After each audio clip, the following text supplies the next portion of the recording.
Defender al río como una trinchera, defenderlo de la mina y de la rutina, reconocernos en sus aguas, transcurriendo en la ciudad como avenidas, dedicarles consignas, puño en alto, atardeceres, versos, pelear por él como un derecho, defenderlo desde las nubes y desde los pajonales, desde el viento y la primavera, para el niño y también para el que visita, defenderlo de los apellidos, la aristocracia y del Congreso, y también de la economía. Yo me atrevo a decir que Cuenca son sus ríos, literalmente. Cuenca fue construida en razón de la ubicación de los ríos. Antes de que Cuenca sea Cuenca, era Tomebamba, con los incas. Y antes de que Tomebamba sea Tomebamba, era Guapondélic, con los cañaris. Y los cañaris le denominaron a su ciudad Guapondélic o a su lugar de habitación Guapondélic, porque Guapondélic significa llanura amplia como el cielo. Y era una llanura que además estaba atravesada por ríos.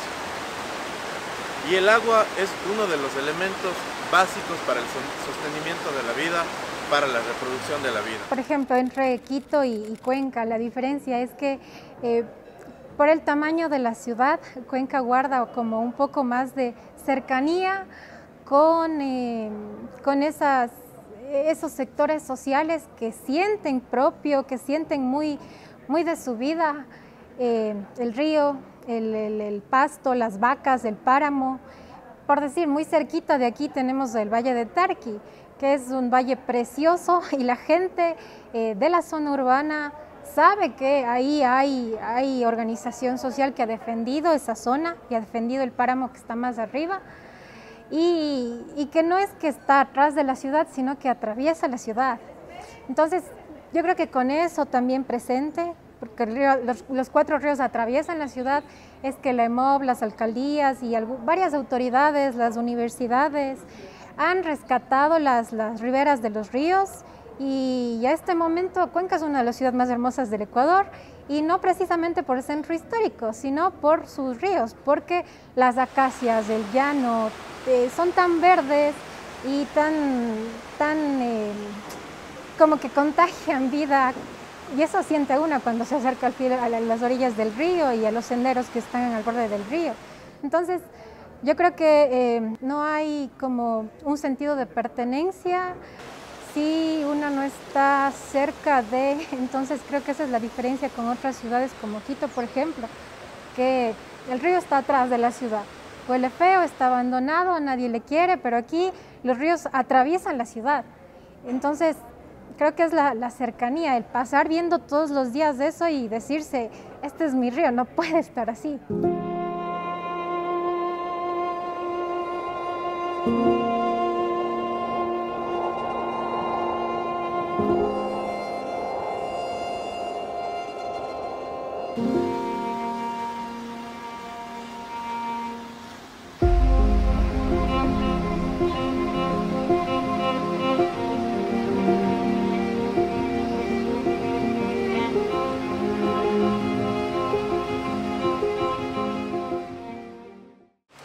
Estamos en uno de mis lugares favoritos, el río Tomebamba, al lado del puente Vivas Nos Queremos, donde prácticamente crecí. Aquí traía a mis novios.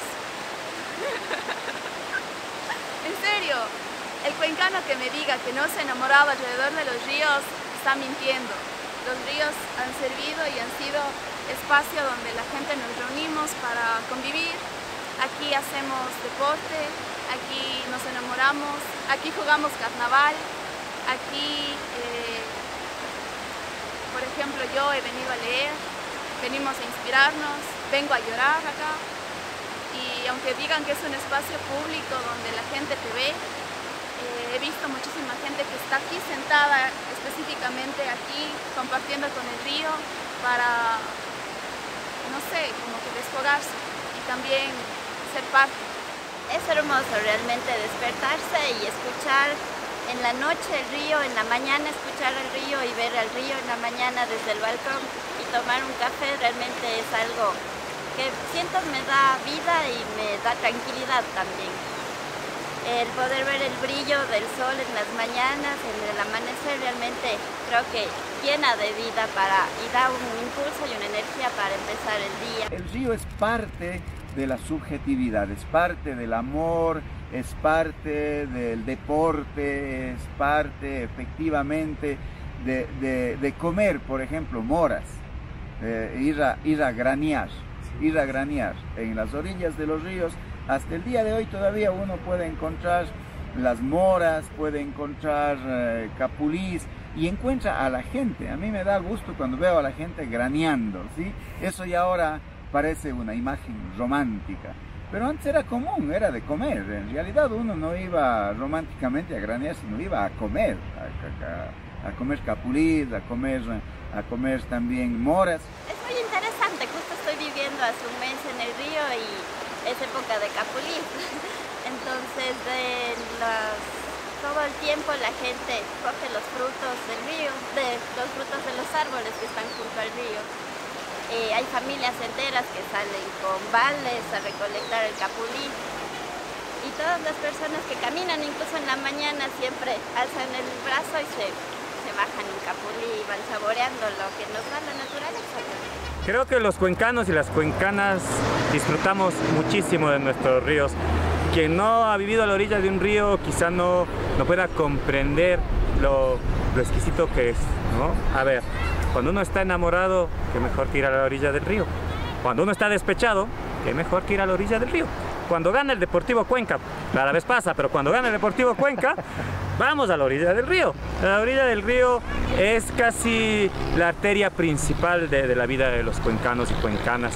Yo recuerdo de niño cuando mis abuelos querían ir a compartir un domingo en familia, era a la orilla de los ríos.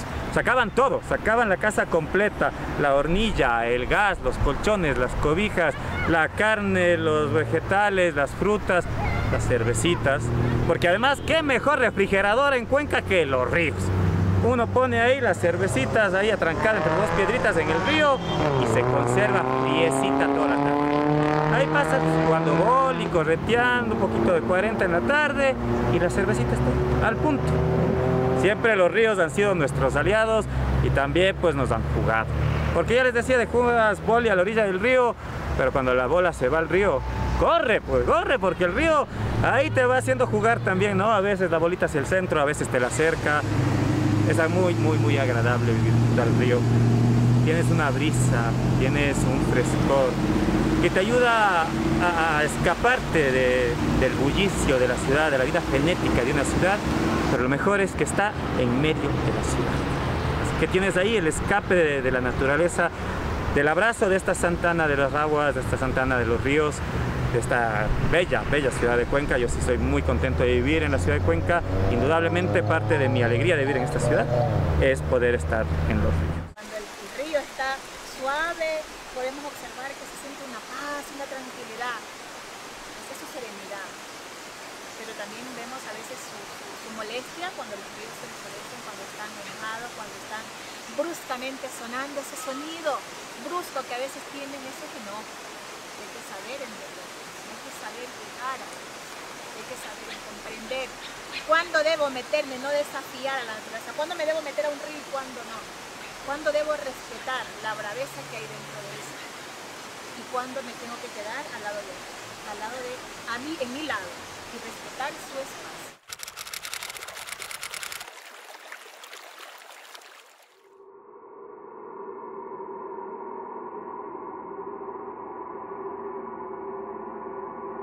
Bueno, es una relación bastante histórica y de servicio.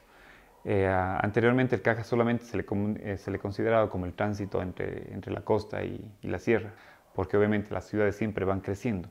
Entonces, de los principales servicios ambientales que el macizo de Cajas, que el Cajas como tal, que el cerro, que es del que estamos hablando, es la producción de agua. Es una zona muy alta en donde existen ecosistemas muy frágiles que precisamente lo que hacen es captar la humedad que viene de la costa o de la región interandina a condensar y que esta a su vez precipita en forma de lluvia, neblina, páramo.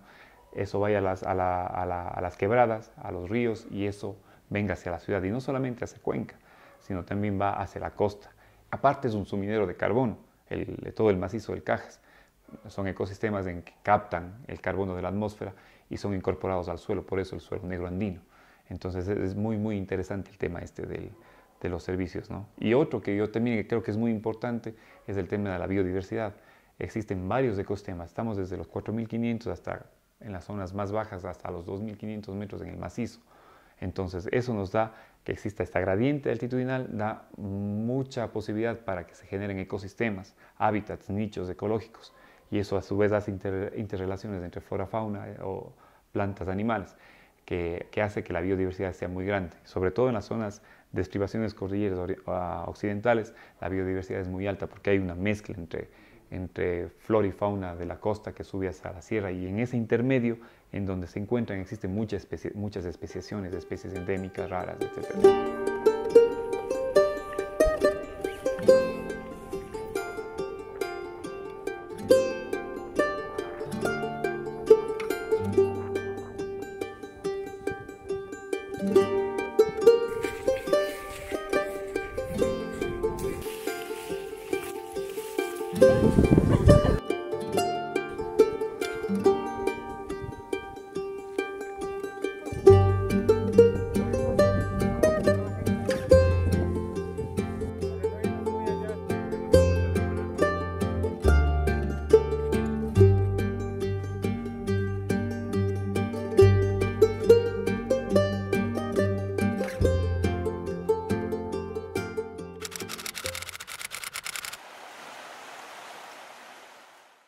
Están en la parte occidental del cantón Cuenca, están concesionados absolutamente todo. ¿Por qué? Porque ahí hay formaciones geológicas que propician a eso. Pero si esa minería no se da adecuadamente, puede ser un impacto muy grave no solamente para ahora, sino para las futuras generaciones, porque existen temas de contaminaciones, de acidificaciones, de lo que se llama el agua de mina, o el agua de escombreras, que si eso no se controla, si no se sabe manejar, eso puede estar cientos de años. Hay un ejemplo clásico en el cinturón cúprico ibérico, que desde los romanos sacaban cobre hace miles de años, y hasta ahora en algunas zonas hay vertientes ácidas, porque los sulfatos o sulfuros que vienen asociados a estos minerales se oxidan y generan ácido sulfúrico, por ejemplo.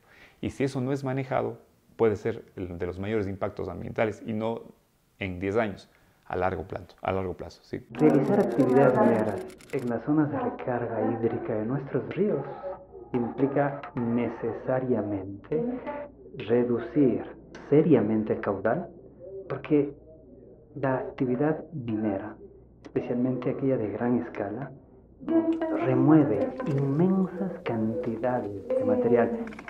O sea, son decenas, cientos de millones de toneladas de roca.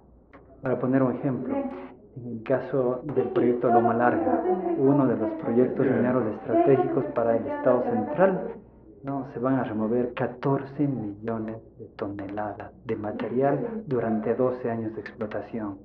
Esto representa lo que al ritmo actual Cuenca produciría en desechos en 70, 75 años. Entonces, es prácticamente como poner una bomba en el corazón de los páramos.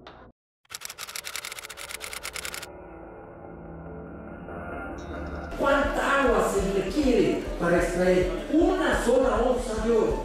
8.000 litros de agua que se contaminarán. Y preguntémonos cuánta agua se requiere para extraer una sola tonelada de cobre, entre 30.000 y 70.000 litros de agua. Desde esa perspectiva, entonces, nosotros tenemos que asumir un compromiso irresponsablemente, decirle no a la minería metálica a gran escala cielo abierto, no a la ampliación de la frontera petrolera, no a la destrucción de la Pachamama. Nos ponemos a hacer una retrospección desde hace cuánto tenemos una lucha por la defensa del agua. Yo creo que es bastante difícil poner una fecha específica, pero creo que los antecedentes más importantes que tenemos en Cuenca para llegar a este momento específico de la consulta popular por el agua, podríamos estar hablando más o menos de unos 25, unos 26 años.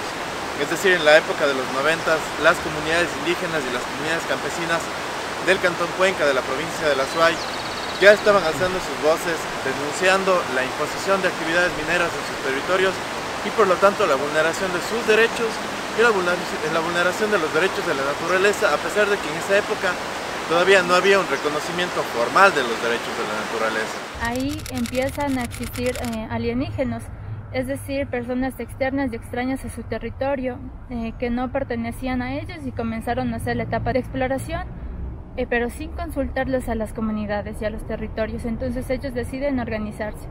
A partir de ahí, ya pasando la década de los 2000, toda esa fecha hasta el 2009 se dan manifestaciones masivas y en el 2009 se da una de las más grandes manifestaciones que colapsó en su totalidad al austro. Y de ahí me acuerdo que allá por el 2008 ya la cosa se puso tensa y nos tomamos 8 días la Panamericana Sur, que se comunica con el Azuay, Loja, Machala, el Perú. Después 2 veces nos tomamos por 8 días. De ahí viene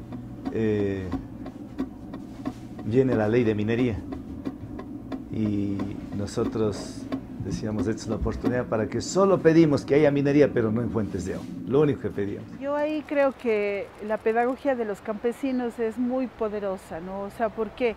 Porque ellos al comienzo de esta defensa eran solos, venían a mostrar que, digamos, en sus comunidades, en sus territorios, estaban ante una amenaza, ante un peligro, ante un proyecto, ante distintos proyectos extractivos de contaminación. Y creo que ellos fueron enseñando y fueron educando a la ciudad, al público urbano, de la importancia de cuidar el agua. No se puede negar que había una carga de racismo, porque inicialmente esta lucha era completamente campesina, también muy indígena, y sin duda había una carga de racismo y también una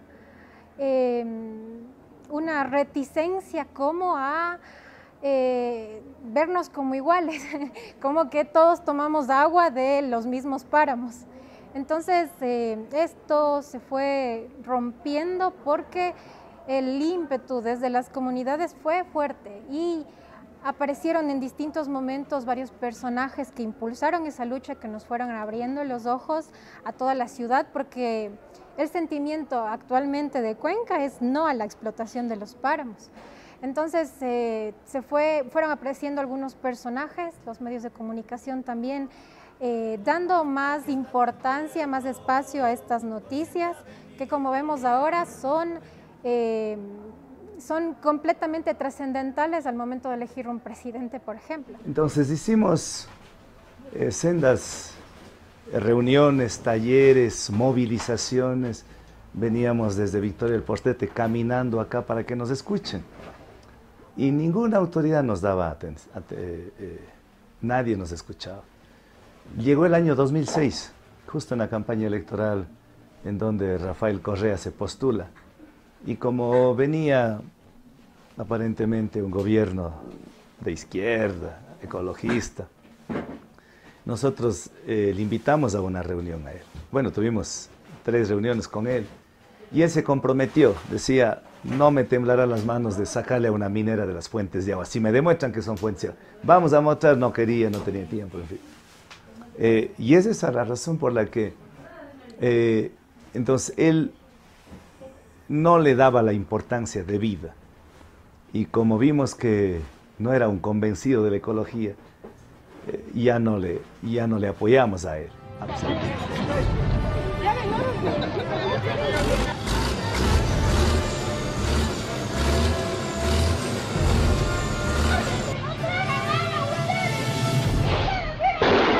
Yo me acuerdo,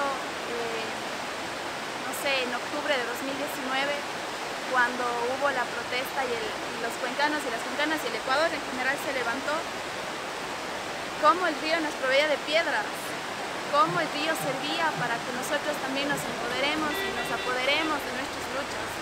Entonces, así como el río nos da cosas, el río nos provee de experiencias, de recursos, también siento que los cuencanas y las cuencanas le devolvemos eso, porque es una relación entre varios vecinos. Deben respetar, deben ser gente humana, no venir a botar bombas, pobres os maiorcitos aí rodando con las bombas, con esas balas que tocan.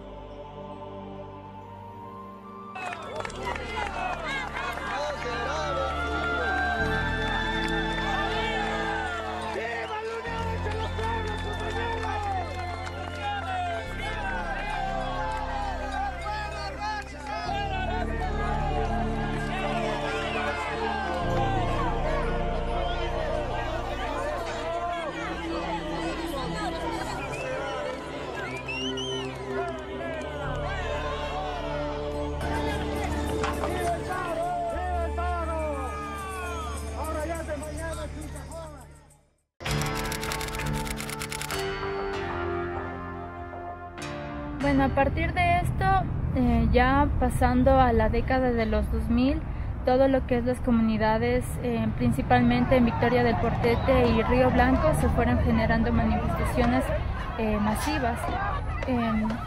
Un hecho importante es que en el 2004 se decide organizarse la comunidad de Victoria del Portete, porque ya pasando la década de los 2000, toda esa fecha hasta el 2009 se dan manifestaciones masivas, y en el 2009 se da una de las más grandes manifestaciones que colapsó en su totalidad al austro. El objetivo de esta gran movilización en el año 2009, principalmente en enero, el 5, 6, 7 y 8, fueron donde se paralizó la ciudad de Cuenca. Ahí es donde Victoria del Portete y algunas comunidades de Río Blanco y de Victoria del Portete bajaron a hacer una movilización y a decir que no querían esto de la minería, de las actividades extractivistas, porque ellos sabían que a largo plazo iban a haber daños a perpetuidad, que no iban a tener agua, y ellos lo que querían era principalmente tener su agua, porque eso es vital tanto para su vida, su cotidianidad, su diario vivir y su comida. Dentro de esta fecha también es importante mencionar que algunos colectivos dentro de la ciudad de Cuenca y organizaciones deciden juntarse a esta lucha y a esta resistencia por el agua. El punto clave de transición donde lo rural y lo urbano deciden ejercer un apoyo para esta resistencia colectiva. Asumimos la obligación y el deber de defender nuestros páramos y de llevar la defensa de nuestros páramos a la ciudad. Entonces, eso lo empezamos desde 2013, 2014, y creo que obviamente este no es un trabajo solo del colectivo Yas Unidos, sino es un trabajo en red, ¿no? Pero digamos, hablando desde la experiencia más personal, ¿no? Hablando desde la experiencia más cercana a mi colectivo, justamente empieza con una serie de actividades que estaban orientadas a concientizar y a involucrar a la población urbana en la defensa de los páramos. Algo muy importante fue haber empezado a hablar de los páramos de Cajas.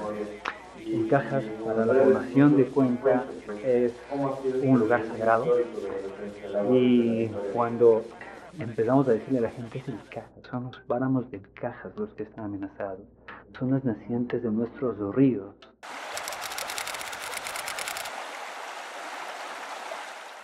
Habitualmente camino unas 4 veces a la semana con mi esposa, que lamentablemente no pudo estar hoy, y mientras caminamos desde los 3 puentes más o menos hacia las Mineras de Américas, Adicional a caminar vamos recogiendo toda la basura que encontramos a lo largo de la orilla, ¿no? Básicamente botellas plásticas, fundas, tapas, cajas de cigarrillos, de fósforos, ropa que se encuentra tirada a todo lo largo de la orilla. Que sea la propia ciudadanía la que mide, por ejemplo, la contaminación del agua de la quebrada que pasa al frente, del río que está a 2 cuadras, en fin.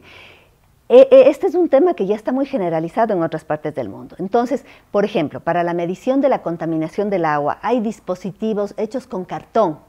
Es decir, ¿por qué digo el material? Porque son muy baratos, podría estar al acceso de cualquier persona en Cuenca. Nosotros tenemos un ritmo de dormir, por ejemplo. Por más buen sueño que tengamos, a las 4, 4:30 de la mañana, tenemos un despertar. Así hayamos tenido otros despertares de la noche, pero hay un despertar, porque hay un concierto de aves que cantan, y además, por ejemplo, mi esposa no solamente dice que hay las aves que cantan, sino que hay una ave, un pajarito en especial que tiene un canto en especial, que es ese el que le despierta, ¿sí? Yo creo que le da mucha vida, porque en el parque lineal todos los días, a todas horas hay gente caminando en el río, y siento que también es un tema de dar vida a la ciudad, porque sin los ríos la gente no viene a las orillas del río, no hace ejercicio, no medita. Hay mucha gente que sale a hablar del río, a meditar en el río, entonces siento que sin el río se perdería esa vitalidad. Yo soy nacida en el Vado, en el puente del Vado, en el río Tomebamba, y claro, yo tengo la imagen de las lavanderas del río Tomebamba, las orillas llenas de colores que fueron inspiración de muchos poetas, de artistas, de músicos, compositores, las canciones del Tomebamba, los cuadros de los pintores cuencanos. Esa relación con el río es muy fuerte.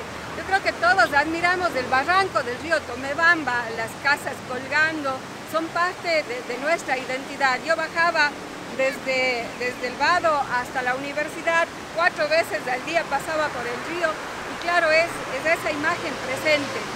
Luego de eso ya puede ser que en la vida profesional, al área a la que yo me dedico, al tema de defender el agua, la vida, el río tiene también ya un significado más desde el derecho, más desde la conciencia, más del de buscar que se mantengan, que perduren, que se conserven. Y yo creo que otra forma de vivir el río, para mí al menos, es el espacio ya del ocio, del descanso, de caminar todas las mañanas a las 6 de la mañana por el río Yanuncay, escuchando el río, el olor de los eucaliptos, el canto de los pájaros, la gente que va y viene, espacios de encuentro con los amigos, con la familia para hacer ejercicio. Yo creo que el río es parte de nuestra vida, parte de la vida de todos los cuencanos y las cuencanas. Somos muy orgullosos. Yo creo que Cuenca es sus ríos, Cuenca es sus lagunas, Cuenca es el Cajas, Cuenca es lo que ellos representan para nosotros. Exactamente, porque otros ríos son...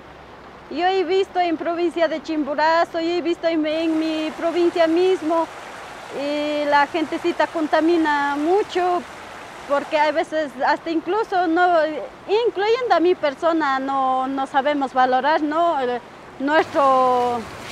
Nuestra agua, porque es necesidad, es prácticamente,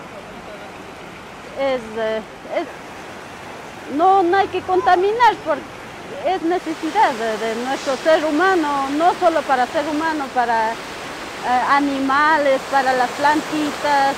Porque creo que es una obligación social, ayudar en la medida de que son cosas pequeñas las que pueden marcar alguna diferencia, ¿no? Entonces, hacer esto creo que es algo a lo que estamos obligados todos, y que esperamos que más gente se motive viendo un poco lo que hacemos y nos ayude en este trabajo. Yo creo que un tema de conciencia con el medio ambiente, la verdad, nos desespera ver que nadie haga nada. Es más, mucha gente cuando empezamos nos veía raro cuando recogíamos basura, la verdad. Con el paso del tiempo hay mucha gente que ya nos conoce, nos felicita, nos saluda, pero creo que es eso, es dar un poco, algún ejemplo pequeño, un cambio de actitud en la que se pueden lograr cosas importantes. Entonces, con esos datos la gente se concientiza y puede exigir, puede proponer soluciones. Si tú no sabes, si tú solo le ves al agua y dices, sí, parece que está medio sucia, han mandado un color de agua que está raro, ¿quién estará mandando? Pero no sabes del nivel de contaminación, no puedes empoderarte del tema y realmente exigir y proponer soluciones. Y cuando este espacio público en la orilla del río, en las orillas pues del río, es de buena calidad, el encuentro con el otro se hace positivo. Es decir, si en las zonas de los ríos de Cuenca se puede encontrar una persona que está corriendo, una persona que está paseando al perro y unas personas que están lavando la ropa, ese encuentro es positivo. Todos nos reconocemos como diferentes, pero como partes de una ciudad defendiendo un espacio. Y eso es positivo como ciudad. Mientras mejores espacios públicos tengamos, pues mejor es la convivencia. Entonces, tener buenos cordones verdes, tener buenos espacios alrededor de los ríos es también permitir que vivan otras especies. Podemos también reforestar con especies nativas, o debemos hacerlo. Y la cantidad de especies de anfibios, de aves, de mamíferos también que vivían, tienen que volver. Entonces todo eso ha sido un proceso de aprendizaje. Para mí ha sido una manera también de hablar entre disciplinas, y yo creo que esa es la manera de solucionar problemas complejos como es, por ejemplo, el tema del agua, los ríos urbanos y los espacios públicos.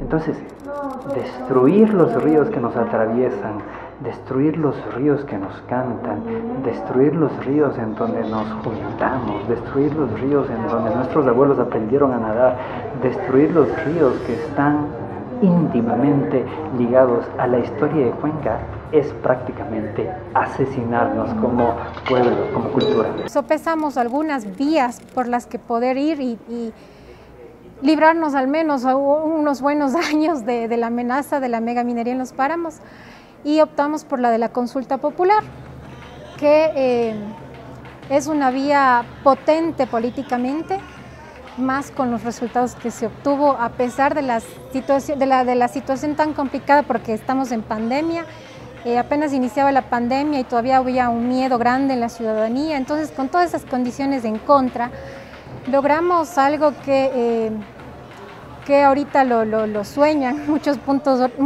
otros puntos del país, como Loja, Quito, Bolívar. Entonces abrió una esperanza y sobre todo le dio un mensaje potente al país. O sea, le dicen, en Cuenca hay pensamiento autónomo y no es ir por la imposición de la megaminería en nuestras fuentes de agua.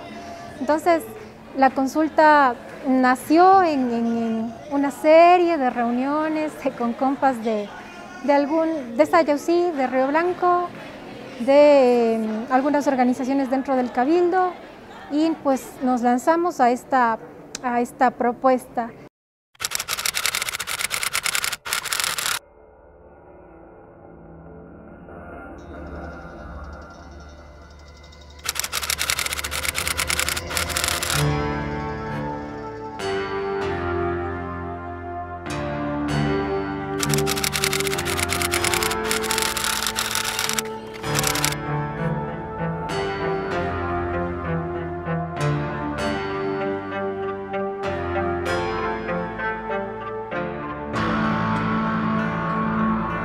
Diciendo que vienen a hacer, que van a hacer turismo, que esto es bueno para el turismo, y después entonces ya iban sacando muestreos de piedras. Nuestros papás, por ejemplo, mi papá llegaba diciendo que van a hacer, que están sacando muestras, y llegaban con cosas así de la ciudad, canastas de comida de la ciudad. Para los niños traían harta cantidad en caramelos, las canastas llegaban con sus buenas canastas de víveres de la ciudad, con pavos, todo, a convencer a la gente en el campo. Estas son las muestras que sacaban en las perforaciones, más o menos de, yo que sé, unos de 200, 300, 400 metros, y hasta 600, 800 metros sacaban, o sea, de profundidad, y en eso, o sea, como que algunas partes les fallaba, entonces como que metían cemento para adentro para que se venga a endurar, y para poder seguir sacando el material. Estas cajas de muestras, esto se trasladaban en caballos de las pozas donde hacían las perforaciones, y para sacar acá, para que que le analicen que el material como está aquí acumulado. Después, cuando ya ellos mismos han aclarado que van a hacer minería, entonces igual les seguían convenciendo a toda la gente diciendo que la minería va a ser buena, que van a sacar recursos, que van a sacar desarrollo en la comunidad y buenos trabajos, por ejemplo. Del inicio a la gente han sabido la empresa pagarles buenos sueldos, buen dinero, y después ya va cambiando de estrategias y van cambiando de la gente, van cambiando dividiendo las comunidades y cambiando lo que es los sueldos, ya van bajando de precio, van bajando la gente de trabajo, ya no les dan trabajo como ellos ofrecen. Sí, bueno, aquí hay, ellos analizaban algunas calidades de material, más o menos como que yo hasta que llegué a saber, que me llegaron a contar y llegué a saber que habían 7 clases de material. Había plata, había oro, había otro material más caro que el oro y bueno, en fin, más materiales había, más, como decir cobre, todo eso había. Contaminaban, ponían, en fin, de cosas, para poder, y con agua que le bañaban, para poder sacar el material. Ponían grasas, ponían unos líquidos, ponían unos granos blancos, como decir, uno no se tiene estudio, no se puede dar todos los datos, pero ponían en fin, de materiales, de líquidos, como decir, de cosas. Ese líquido ya se iba en el agua, bajaba todo ya a las holladas y para poder caminar para la parte baja. Para este lado el río Chorro, más o menos todito se une una sola y va para toda la costa, para Chilca Playa, yo qué sé, para Puerto Inca, Tamarindo, y se va largo a Naranjal. En este caso no podría decirle porque no hay estado presente, no sé ni cómo lo hicieron ni quién lo hizo.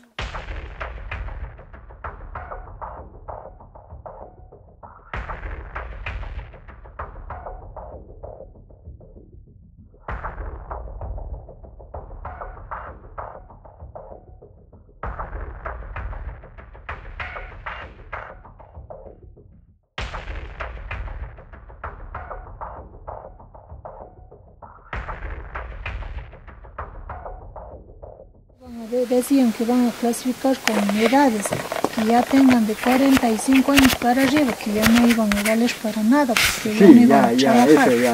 Entonces, incluso la misma estrategia de la otra empresa minera, de lo que es la canadiense, la empresa MC, ellos mismos ya votaron un montón de gente, ya no dieron trabajo ni hombres ni mujeres, ya escogiditos trabajábamos. Sí, yo sí trabajaba aquí, pero yo entré directamente a trabajar con la estrategia porque la empresa, nuestros papás, en este caso mi papá y otras personas adultas, decían que aquí hay explotación sexual, que los guardias se meten con las cocineras, que los ingenieros, jefes de personal entran con las cocineras, con la gente de la comunidad, y las mujeres de la comunidad. Entonces yo por pelear con mi papá, dije voy a entrar, porque yo no quería entrar. Entonces por pelear yo con mi papá para ver si era realidad lo que él decía, ingresé a trabajar. Entonces ingresando a trabajar yo realmente me enteré y vi la realidad, lo que mi papá decía, porque realmente sí había explotación sexual, porque los cocineros, guardias acosaban a las mujeres. Y si es que las mujeres decíamos, en este caso yo fui acusada sexualmente por los cocineros, por un cocinero. Entonces si es que uno decía que no, decían que los ingenieros, yo decía voy a avisar al ingeniero, decían no te van a creer, el ingeniero no te va a creer. Entonces uno a veces, como más antes, el temor de hablar y todo eso, entonces uno no se habla. Entonces eso comenzó, siempre ha sido realidad. Muchas cosas de lo que nuestros papás o las otras personas decían no había sido realidad, porque muchas de las mujeres de las comunidades se metían con guardias, con jefes de personal, incluso ha habido hijos también aquí. ¿Por qué? Porque a través de eso es los jefes de guardias o jefes de personal, mejor dicho, les tratan de convencer a las mujeres y también destrucción de hogares. A ver, nos le teníamos detenido desde agosto, septiembre, en octubre, en noviembre viene el gobernador y zumbando cercas y todo y deja instalando aquí a la empresa, trae al cabildo por el agua y dice aquí una reunión diciendo que todo está bien con Río Blanco, que ya está arreglado, que todo estaba bien. La empresa sale con eso, que con el mismo cabildo ya está bien. Total, nosotros estábamos todavía ahí peleando y nos mandaban a enfrentar con los mismos gente de las comunidades, ni tanto Río Blanco ni tanto Cochipamba, y se enfrentaban con nosotros y que peleamos prácticamente. Y ellos nos lanzaban piedras, los guardias de la empresa, los mismos policías, nos lanzaban con extintores, con machete en la noche, alumbrando con linterna, y nos gritaban así tantas palabras horribles en la noche. Y yendo con el machete en la casa donde pasábamos, iban a correr el machete con los extintores y la gente corriendo pues, a esconderse por ahí, porque ellos no les importaba, diciendo que aquí les acabamos, les matamos, y cogiendo piedras y lanzando y botaron, rompiendo el techo.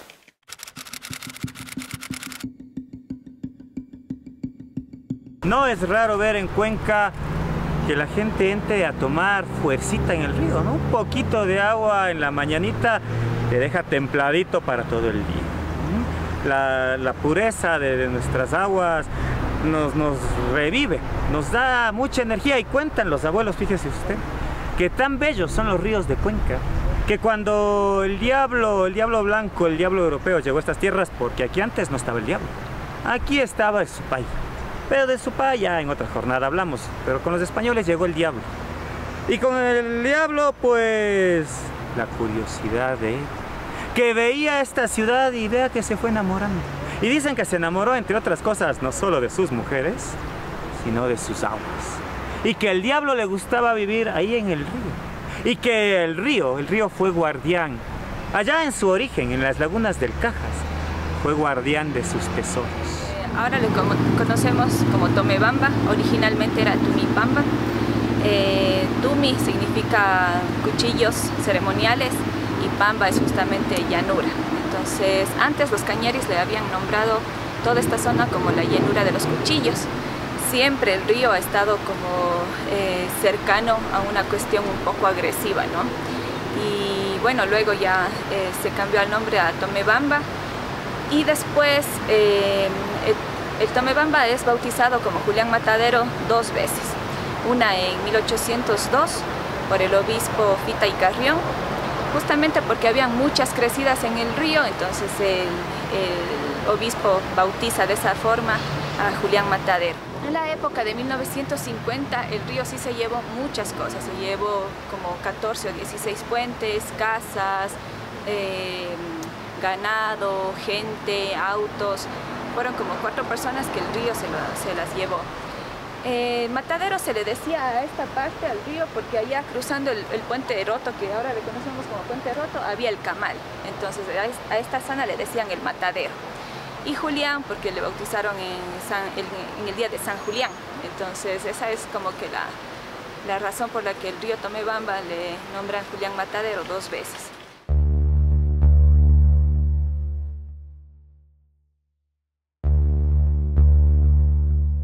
Estas agüitas le hacen las madres carmelitas. Esto es de Flores, Montes y Valeriano. Bueno, los montes por lo general los traen de la feria, porque allá llega la mayoría de los montes. Lo importante del agua, como le contaba, es curativa, ¿no? Por eso es que se vende el agua, ¿sí? No es cualquier agua. Entonces, no, o sea, de ahí de protegerlas a los ríos de nuestra ciudad, la de Cuenca, pues, sí ganó. Quisiera las autoridades que pongan mano dura sobre eso. Hablando del agua de Pitimas, que es un agua con muchos elementos y es un agua que no es que tiene una receta secreta, aunque sí la guardan con mucho celo las monjas la fórmula, pero en realidad se hacía con las plantas que habían en el jardín, con las flores que habían en sus jardines. Entonces puede variar, y de hecho varía de un convento a otro, como aquí hay 2 conventos que las preparan y las comercializan, porque es un agua refrescante que al entrar a la ciudad, en los conventos, cuando se iba a pedir o limosna o se iba a pedir consuelo emocional, las monjas le daban un vaso de esta agua refrescante, un agua sabrosa. Y lo que dicen es que era tan buena y daba tanto alivio, tanto a la sed como a la sensación esa de angustia que se podía tener, que se pedía un piti más. Piti en quichua significa poco. Entonces, un poquito más, un piti más, por favor, y quedó como el agua de piti más. Ese es el nombre más, o esa es la definición, la interpretación más reconocida del nombre de piti más. Bueno, ese proyecto que se hizo en colaboración con la Asociación de Yachas Pumapungo fue buscar lo que tenían en común esas mujeres que desde hace, en el caso de estos son hombres y mujeres, porque los curanderos no son necesariamente solo mujeres, aunque la mayor parte de las que se dedican a las limpias son mujeres, pero también hay hombres. Y las monjas, que son las que curan cada una desde su visión del mundo, el alma y el cuerpo, con las mismas fórmulas de hojas y con los mismos rezos. La mayor parte de los rezos de las yachas son rezos católicos, y lo que se piden es que se aleje el diablo, pero el diablo es el mal en un sentido más amplio. Y las monjas lo que tratan también es de curar esos males del cuerpo y del alma que uno tiene, que lleva a dejar en las iglesias a través de las misas, a través de la oración. Y justamente el sentido fundamental del claustro es retirarse del mundo para salvarle al mundo y obtener ese equilibrio en este mundo donde hay tanta maldad, en un espacio donde solamente se desprenda energía positiva.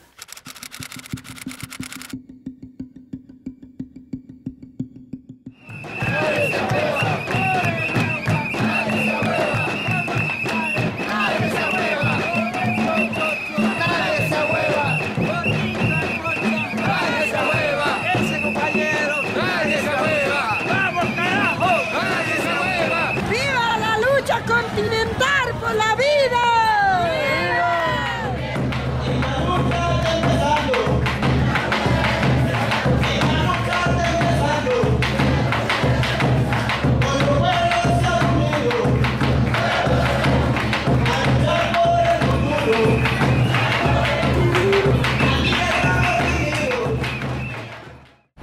Desde siempre ha sido la lucha, ya sea con paros, huelgas de hambre,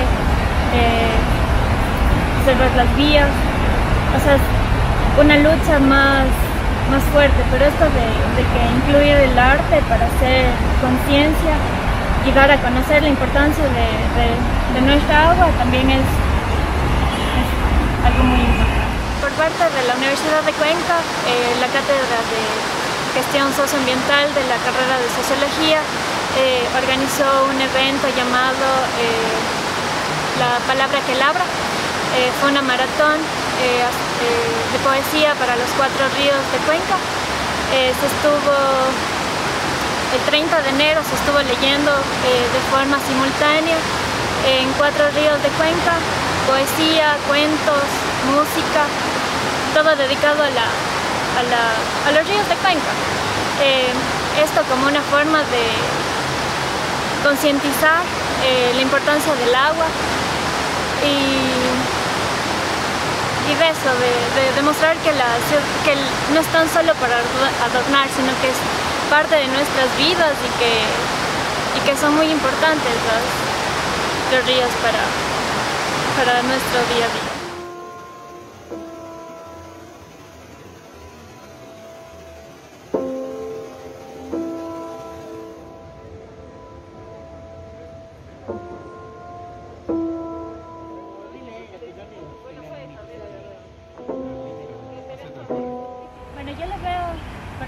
Bueno, Cuenca toda la vida ha sido llamada cuna de artistas y de poetas y, o sea, los ríos, el agua ha sido siempre una fuente de inspiración para estas creaciones. Entonces, ¿qué más importante? O sea, que leerle la poesía a los ríos, que ha sido esta herramienta para dar inspiración a muchos poetas. O sea, me parece muy adecuado. Estuvimos 4 horas en 4 diferentes lugares, entonces sería como un total de más o menos unas 20 horas de poesía. Yo creo que los ojos del mundo entero están puestos en lo que va a pasar aquí.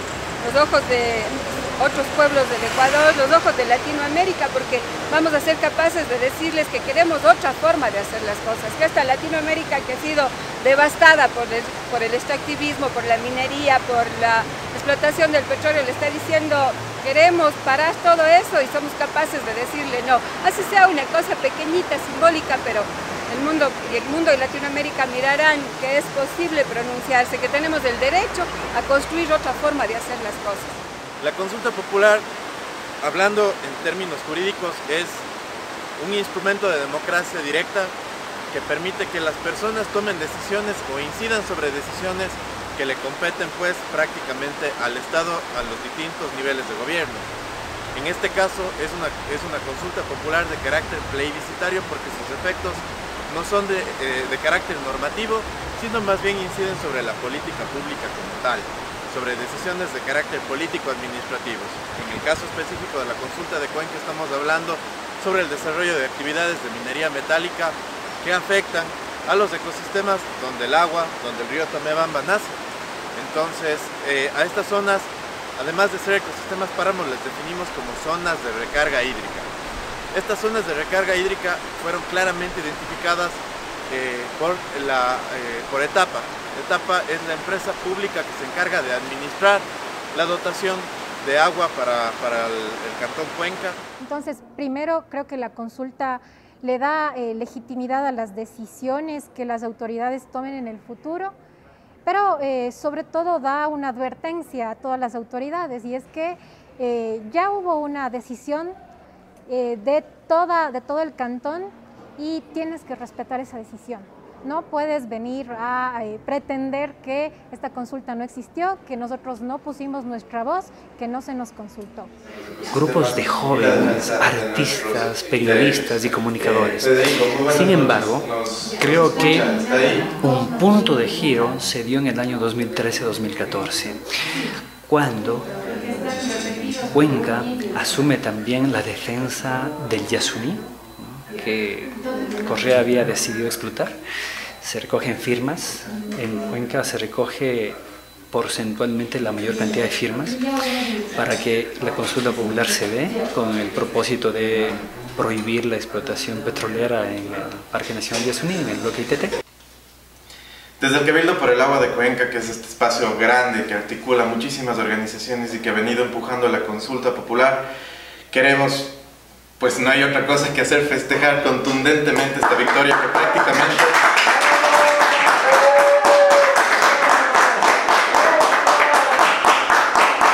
una celebración grandiosa.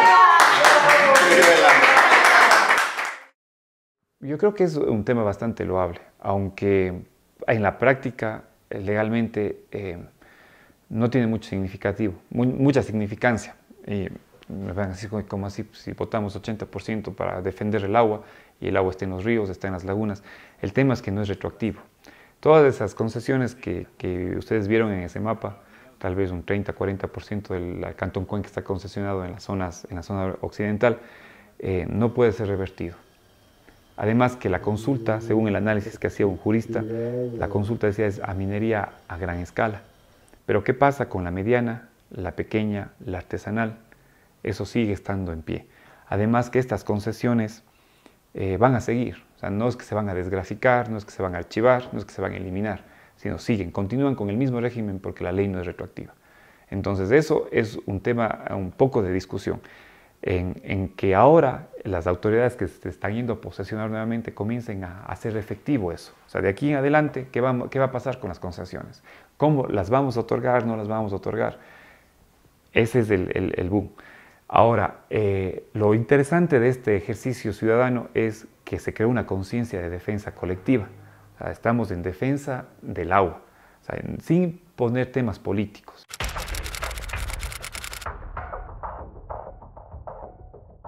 Es la disolución y sería muy triste y no solo yo, como yo en un afán de pensar que yo me quedo sin algo que yo amo, que son las plantas, que son los ríos, es pensar que muchas personas, que muchos seres, que la sociedad, que Cuenca está en un riesgo grande y que ese riesgo tenemos que evitar y eso se hace a partir de la unidad, de la solidaridad, del abrazo entre las personas, de saber que somos más importantes que cualquier interés mercantil, que todas lo que cuentan, ¿no? Por ejemplo, en el caso de Cuenca, las empresas mineras son solamente, es una publicidad engañosa, son mentiras que ya se han demostrado en todo el mundo, que vemos que donde se han implantado proyectos mineros, los daños quedan por siglos. Así que creo que no soportaría la tristeza. Me voy de aquí donde haya río, a donde me pueda sentir como viva, porque oír el río no es cualquier cosa. O sea, creo que mucha gente tal vez no le encuentra la belleza, pero mucha gente sí, cada vez es más. Y sobre todo en esta situación que el estrés abunda por todos los espacios, los tipos de trabajos, la gente ve como más necesarios los espacios verdes, la tranquilidad y la alegría de las cosas sencillas. Y qué más que sea algo por lo que no nos van a cobrar, como el sonido del río, la brisa cerca del río, las acacias al filo del río. Entonces, no me hallaría.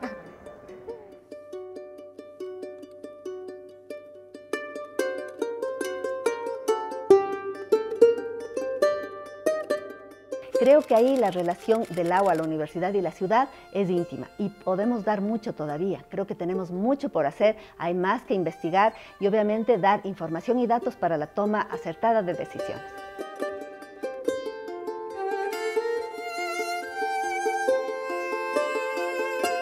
Una ciudad que no tiene recursos para sostenerse, para abastecerse, no puede subsistir. Aquí habría demasiada migración y obviamente no me podría imaginar yo en una ciudad de cemento o sin un río que cruce y uno pueda aunque sea sentarse, ¿no? Mi parte favorita de la ciudad es el Otorongo, por ejemplo, sentarme y ver un río, estar tranquilo, estar viendo el agua, contemplando el atardecer. Entonces no me podría imaginar sin un río limpio, por ejemplo, o el mismo hecho de poderle ver. Y aquí tenemos el privilegio de estar cercano a 4.